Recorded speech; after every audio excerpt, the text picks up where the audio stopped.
De la sesión anterior, entonces, revisamos qué fue el término de el tirante normal y la forma como lo deberíamos de calcular, que en ese sentido, retomando un poquito, iba a ser a través de un procedimiento iterativo que se lograba establecer este término dentro del comportamiento de un canal y en donde nos sujetamos a una condición.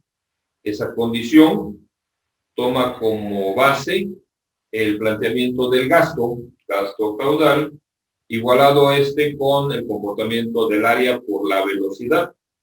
Y en el caso de la velocidad, ¿sí?, nuestro apoyo fue la ecuación de la velocidad establecida por Manning, en donde se involucra el coeficiente de rugosidad, el comportamiento del radio hidráulico y la pendiente geométrica.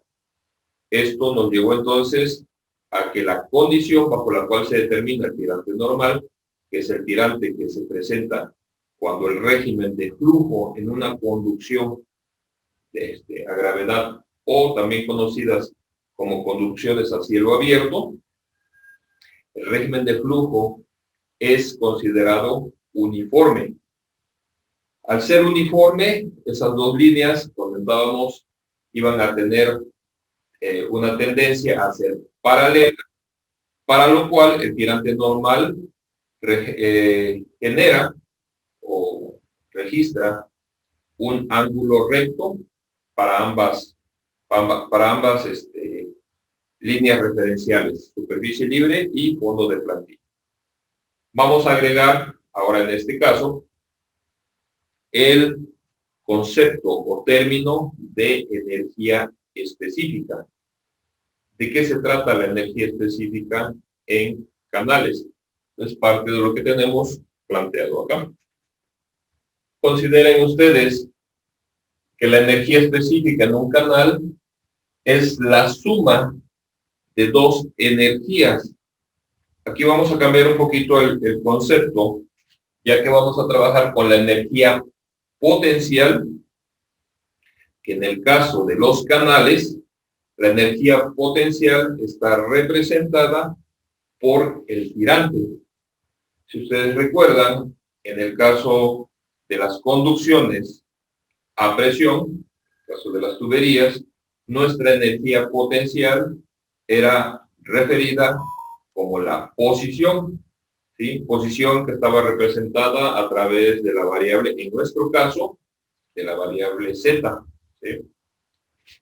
Ahora, para el caso de canales, la energía potencial es considerada como el tirante o profundidad más la energía cinética o energía consecuencia del movimiento, que en este caso no cambia, sigue siendo nuestra energía cinética el valor de la velocidad al cuadrado entre 2 veces el valor de la gravedad. ¿Ok? Podríamos decir que la energía específica la podemos interpretar como la energía propia del flujo en el canal, porque en este caso es el tirante, su altura, y el comportamiento de la velocidad, los dos elementos que la constituyen.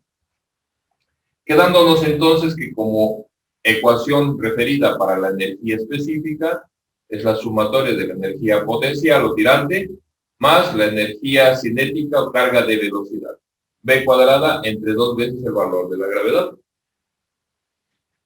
En este sentido, recordemos, del caso de la velocidad, esta se involucra con el gasto o caudal, tomando como referencia que el gasto es igual al área por la velocidad.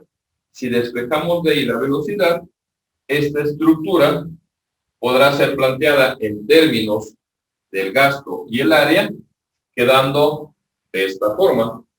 Sigue siendo nuestra energía potencial el tirante más el cociente del gasto al cuadrado entre 2 veces el valor de la gravedad por el área al cuadrado. ¿Ok? Bien. Démosle interpretación gráfica a esa expresión.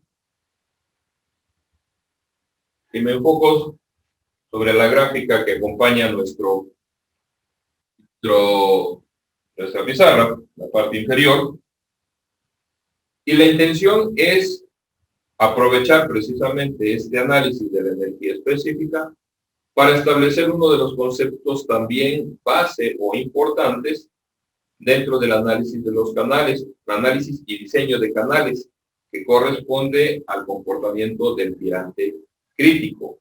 En este sentido, vamos a revisar si yo desarrollo una gráfica en donde considere en las abscisas el comportamiento, ¿sí?, de la energía y en las ordenadas el comportamiento del tirante. Si graficara únicamente la energía potencial que corresponde al tirante, en ese sentido, ¿qué es lo que podemos entender con respecto al tirante? Si el tirante es definida como la energía potencial, a mayor tirante, obviamente, tendríamos una mayor energía. Situación que nos daría un rango proporcional de la energía, y es lo que nos está representando esta línea con trazo en azul. Precisamente está planteada como la energía potencial, y en ese caso, al ser proporcional, básicamente formamos con ella un ángulo de 45 grados. ¿Ok? Ese es el comportamiento que tendríamos entonces única y exclusivamente de la energía potencial o tirante. El segundo término de nuestra expresión de la energía específica corresponde a la energía cinética o carga de velocidad, que podemos identificar que se trata de un término cuadrático, es un término que está elevado al cuadrado. ¿Qué debemos de considerar con respecto a la velocidad? Revisemos. Si el valor del tirante en el que estoy posicionado ahorita, es pequeño, para un gasto establecido, cuando el tirante disminuye, es consecuencia de un incremento significativo de la velocidad. ¿Recuerdan qué es lo que revisábamos en tuberías? Cuando nosotros tenemos un gasto y lo estamos haciendo transitar a través de una tubería y estrangulamos, es decir, castigamos o reducimos, ¿sí?, el área, en ese sentido, para que pase la misma cantidad de fluido, este deberá de pasar a una mayor velocidad. Sucede lo mismo en el caso de canales. Si el tirante disminuye para un gasto establecido, el comportamiento o tendencia de la velocidad se incrementa, dando por consecuencia entonces que a menor tirante, mayor velocidad, lo que me generaría un comportamiento de energía específica grande, ¿sí? Obviamente esta curva que estamos formando tiende a ser asintótica sin llegar a conectar obviamente con nuestro eje de energía.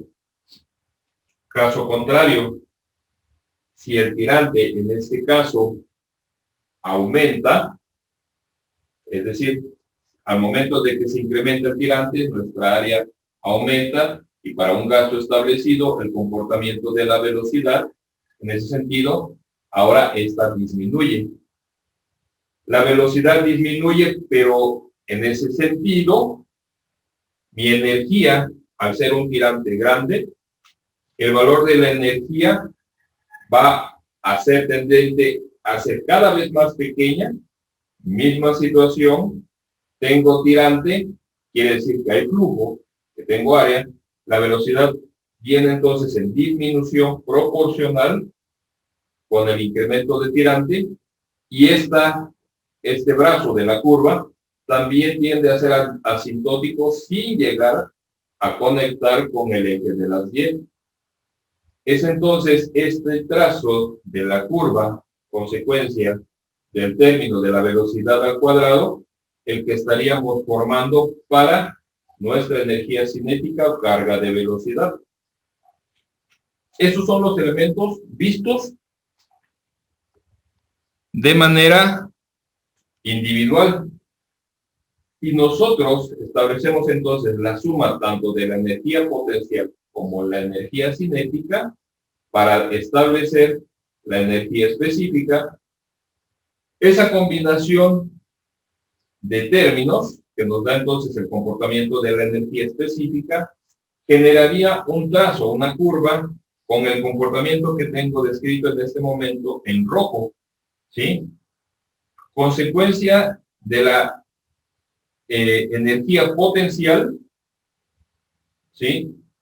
Vamos a considerar siempre que existirá energía, ¿sí? Y su comportamiento curvilíneo, ya semiparabólico, lo establecería el comportamiento de la velocidad o la energía cinética. Observando en este caso que esta curva de la energía específica, podemos identificar un punto en donde, si revisamos la curva, haciendo tangencia en esta curva de forma vertical, identificaremos un punto en donde la energía específica me va a presentar un rango mínimo, ¿sí?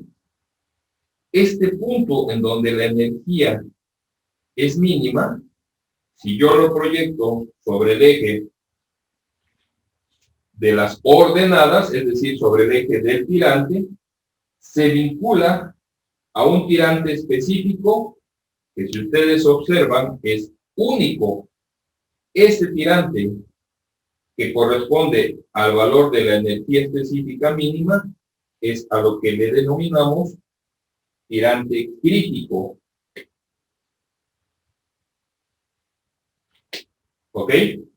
Es el tirante crítico, entonces, de acuerdo con la interpretación de esta gráfica, el tirante que se establece cuando el rango de la energía específica va a ser mínimo.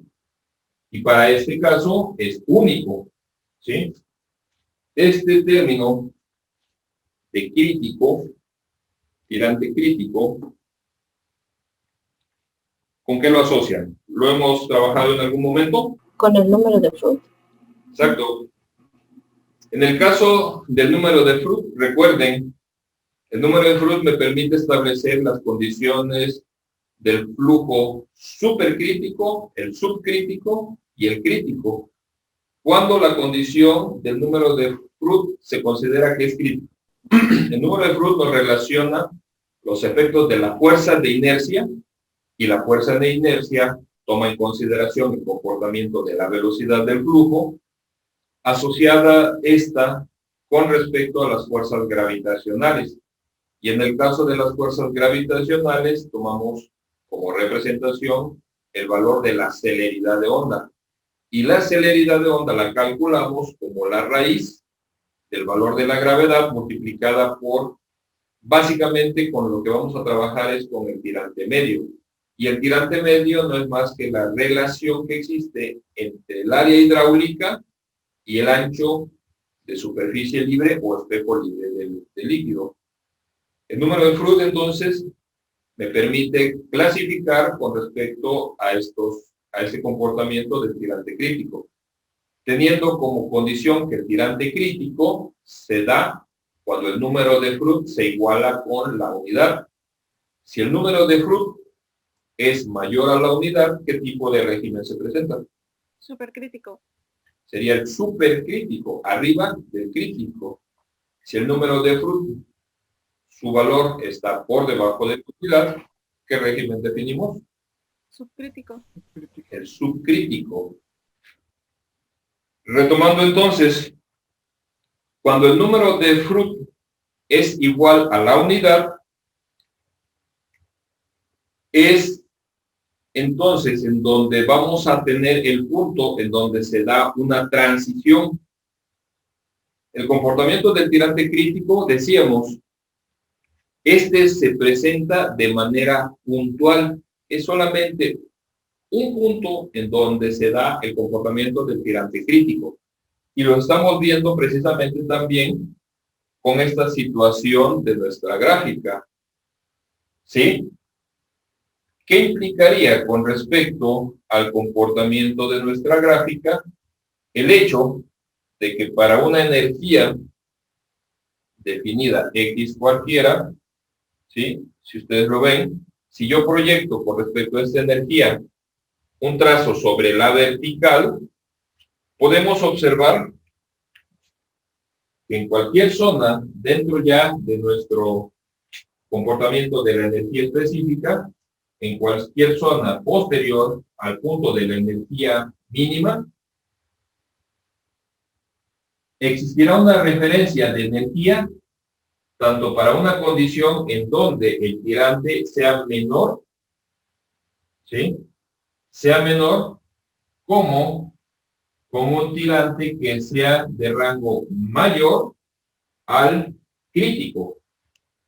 Si yo estoy tomando como referencia el tirante crítico, ¿qué tipo de régimen se daría cuando el tirante sea menor con referencia a cualquier otro valor de energía?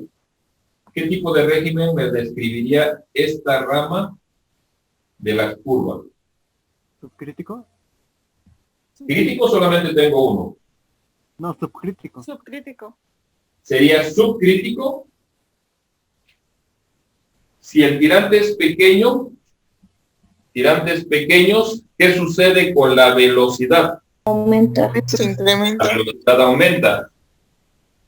La energía cinética o carga de velocidad se incrementa.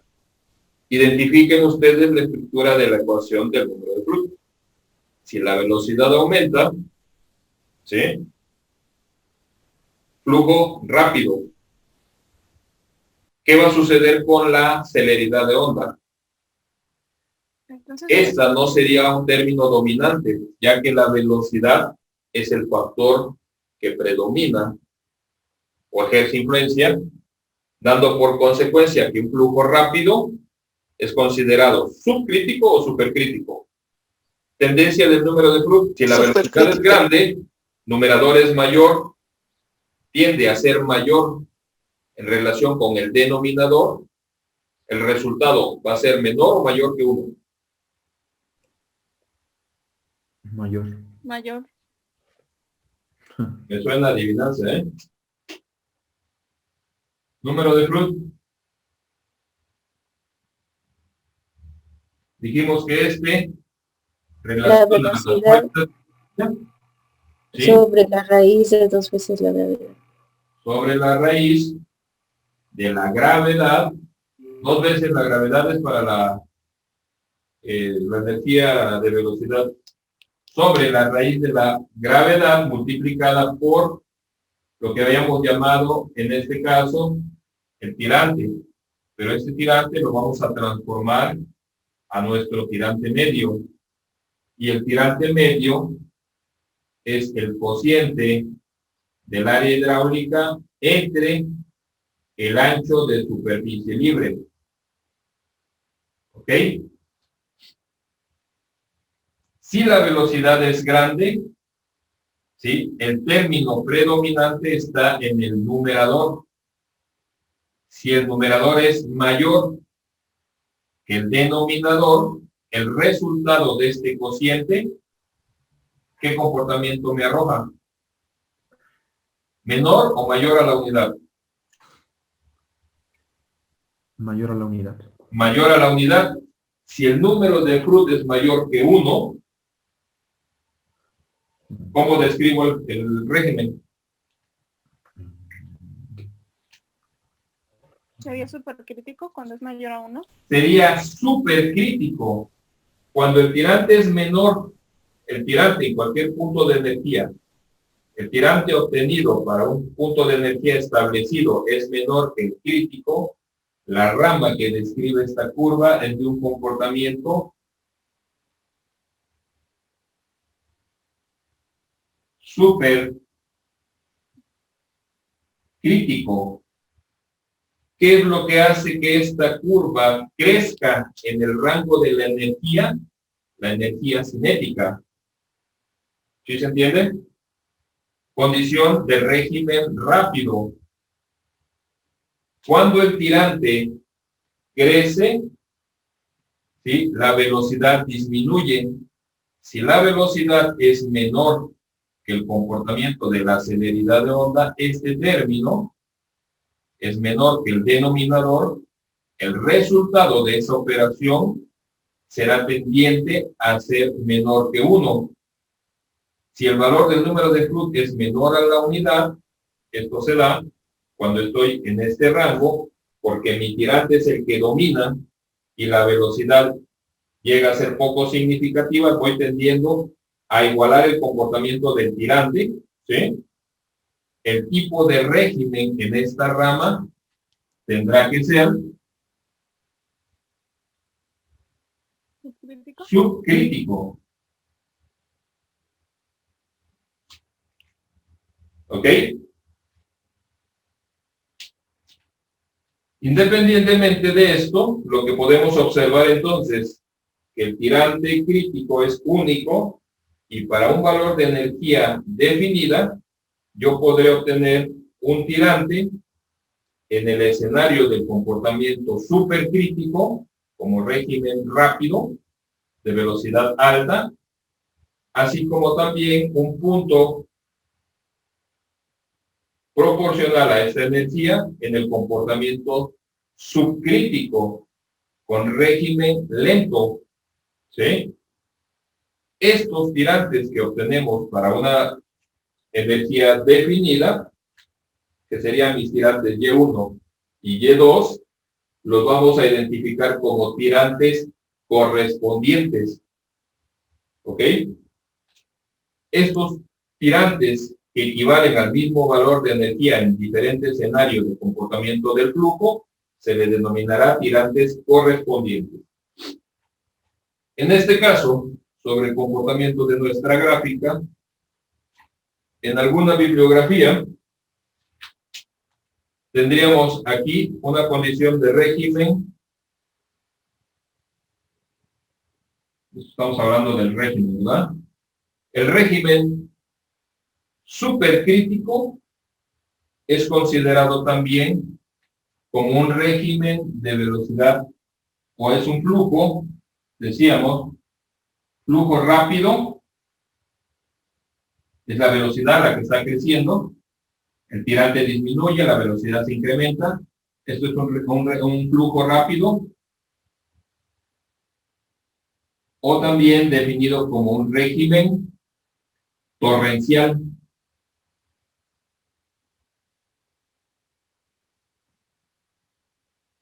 ¿Ok?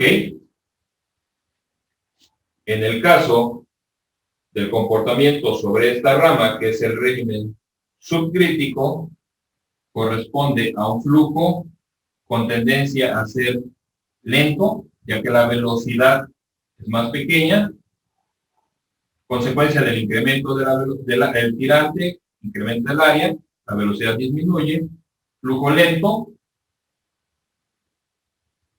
o un régimen también conocido como, voy a poner aquí abajo,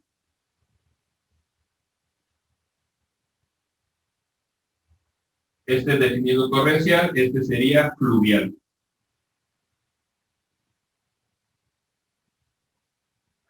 ¿Ok? Bien. Es entonces a través de esta interpretación que podremos entender o ampliar un poquito más también el escenario del comportamiento de nuestra expresión asociada con el número de Flood, que es una de las expresiones que se vincula directamente con este tipo de energía. Y chequen por favor el tiempo. Tenemos 5 minutos más o menos, ¿no? ¿Qué es lo que vamos a revisar en este planteamiento? Para nosotros es importante poder identificar entonces cuánto es el valor que tendríamos del tirante crítico, porque con este comportamiento Si mi tirante normal es mayor que el tirante crítico, en ese sentido, mi flujo, aunado con la determinación del número de Fruit a través de la ecuación, de la revisión de los dos tirantes, si el tirante crítico es menor que el tirante normal, en ese momento yo puedo decir entonces que estoy trabajando con un régimen de flujo subcrítico, ¿sí? Caso contrario, mi tirante crítico es mayor que mi tirante normal, en ese momento yo tengo un régimen de flujo supercrítico. Y en ese sentido, entonces, vamos a determinar la condición del régimen crítico. Si revisamos, decíamos entonces, nuestra energía específica en su última estructura, ya no lo hago asociado con la velocidad, sino ya desglosando la velocidad en términos del gasto y del área. Ambos términos, en el caso del tirante o la energía potencial, pues es directo, la relación con el tirante, así como también en nuestra energía cinética, debido a la relación con el área, ¿sí? Podríamos decir que la energía específica es un término que está dado en función del comportamiento del tirante.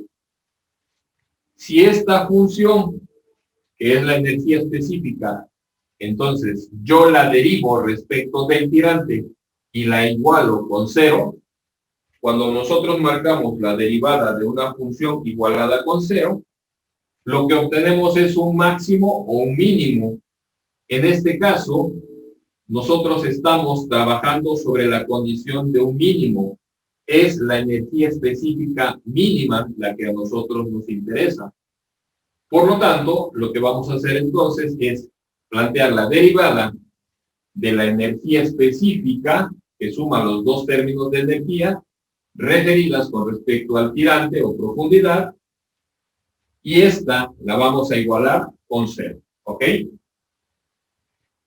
Identificamos entonces en la estructura de nuestra energía específica que tanto el gasto como el valor de la gravedad las vamos a interpretar como constantes.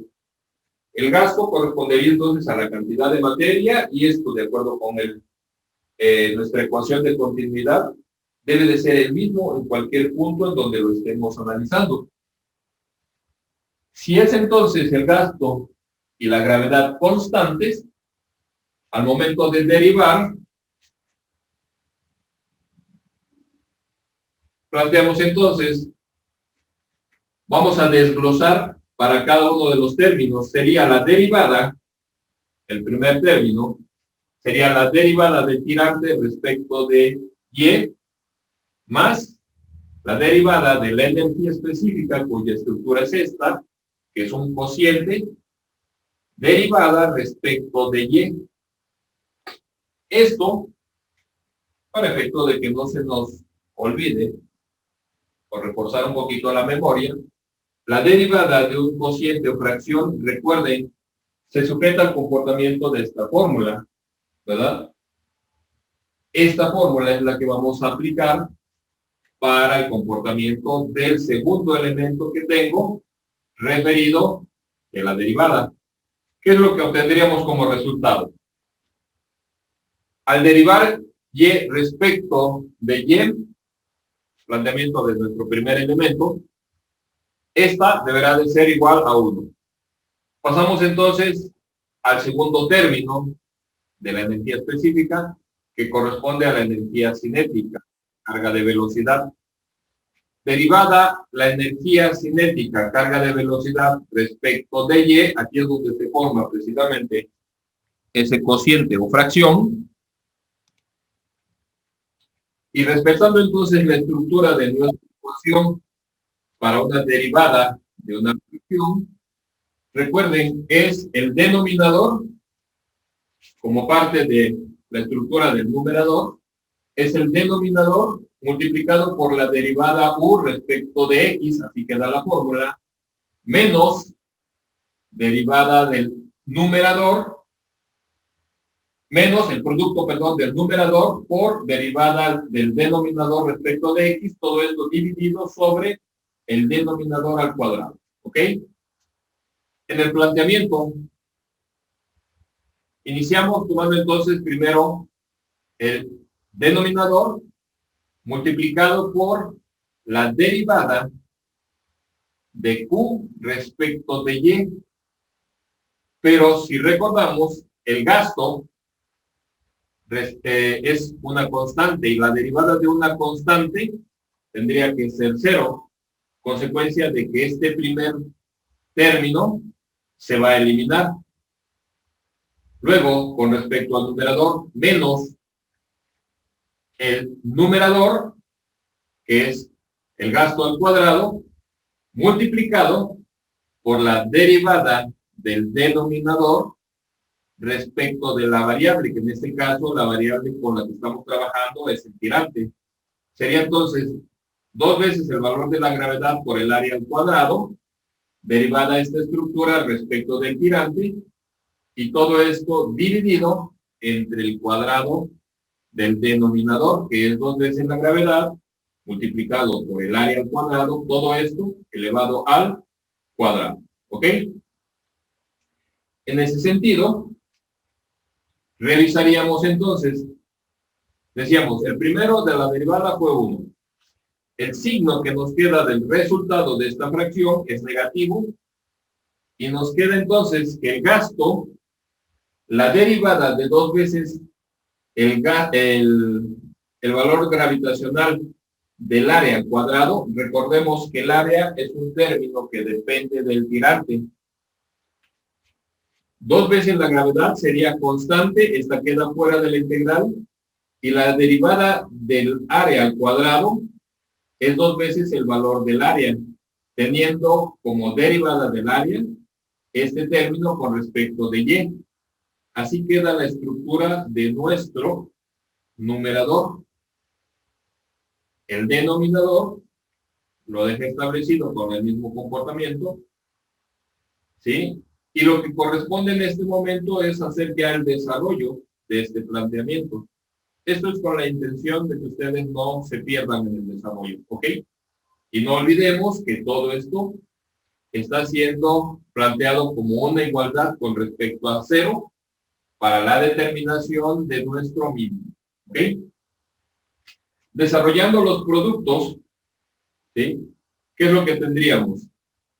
Nos queda entonces, en el segundo elemento, que es el que nos interesa simplificar, es el gasto multiplicado por 4 veces el valor de la gravedad, por el área, por la derivada del área respecto del tirante, esto dividido entre este término elevado al cuadrado, sería entonces 4 veces el valor de la gravedad al cuadrado, entre el área que está al cuadrado elevado al cuadrado, nos queda área a la cuarta. Simplificando los términos, podemos observar que el término escalar, que sería el 4, este se simplifica, la gravedad pierde uno de sus términos en el denominador, y el área, que está a la cuarta en el denominador, pierde un término con el área del numerador, quedándonos como estructura entonces 1 menos la derivada del área respecto del tirante, que multiplica al gasto al cuadrado, entre la gravedad por el área al cubo. Toda esta estructura está igualada con 0. Y el término a revisar aquí corresponde a lo que tengo dentro del paréntesis. Este planteamiento lo estamos desarrollando para una geometría, recuerden, quedó definida como la determinación de una condición generalizada para cualquier tipo de geometría, y en ese sentido vamos a considerar una geometría arbitraria, irregular, ¿sí? Esquematizo aquí en esta zona una sección transversal de un canal con una geometría irregular, Consecuencia de esa irregularidad, sabemos que en función de nuestro tirante, nosotros podríamos calcular con respecto a esta sección transversal el área. Con esta sección transversal defino también el ancho de la superficie libre. Pero para generalizarlo, no me voy a ir al escenario general de la sección transversal, sino a una pequeña franja o fracción que estará asociada con una porción diferencial del tirante. Si yo tomo entonces una diferencial del tirante como representación del comportamiento de mi sección, lo que voy a determinar es una diferencial también del área. Basados en estos términos, la diferencial del tirante y la diferencial del área, tendríamos que esta diferencial del área, si esta fuera significativamente pequeña o significativamente grande, idealizando esto como el comportamiento del rectángulo, correspondería entonces a la obtención del área, de la diferencial de área, como la base por la altura, en donde la base está representado por el ancho del espejo libre y la altura por la diferencial del tirante. De tal forma que aquí podemos identificar entonces ya los dos términos que están constituidos dentro del paréntesis. La diferencial de área sobre el tirante, la diferencial de área si yo despejo la diferencial del tirante, esto me va a dar como resultado el ancho del espejo libre en mi sección transversal. Si obtengo entonces esta igualdad, sustituyendo en mi ecuación que llevo hasta este momento, esto me quedaría que 1 menos la diferencial de área sobre el tirante, que es el ancho de plantilla, multiplicado por el gasto al cuadrado entre la gravedad por el área al cubo, esto deberá ser igual con 0. Si yo despejo este término, que está negativo, lo paso al segundo miembro, este va a perder su signo, de tal forma que en este punto, el producto del ancho del espejo libre por el gasto al cuadrado entre la gravedad por el área al cubo, esto ya va a ser entonces igual a la unidad. Despejamos el denominador que está dividiendo, entonces en el primer miembro pasaría multiplicando. Y lo que vamos a hacer aquí con este término, veamos, dijimos que tanto el gasto como la gravedad son dos términos que les vamos a dar como interpretación, que estas deberán de ser constantes, ¿sí? Si estos dos términos son constantes, vamos a separarlos. Tanto el ancho del espejo libre como el área son términos que son dependientes de nuestro tirante, ¿verdad? Ancho del espejo libre y área son dependientes del tirante.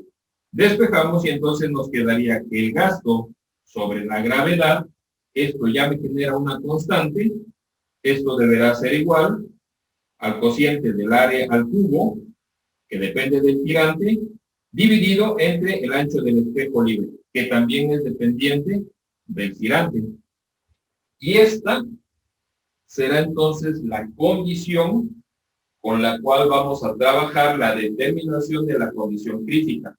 Es decir, la condición crítica nos va a permitir conocer, con un procedimiento semejante al que hicimos con el del tirante normal, en ese proceso iterativo, nos va a permitir conocer el valor del tirante crítico. Si yo obtengo entonces este tirante crítico, al calcular el número de Froude, ¿qué resultado espero obtener? ¿Cuánto me deberá de dar como valor? Si obtuve ya el tirante crítico. 1. Nos tiene que dar la unidad, ¿sí? Y evaluando entonces este valor del tirante crítico con el tirante normal, esto deberá estar en congruencia con el número de Froude que obtengamos, ¿sí? El número de Froude que obtengamos al momento de definir nuestro tirante normal. Y ahí amarramos todo el escenario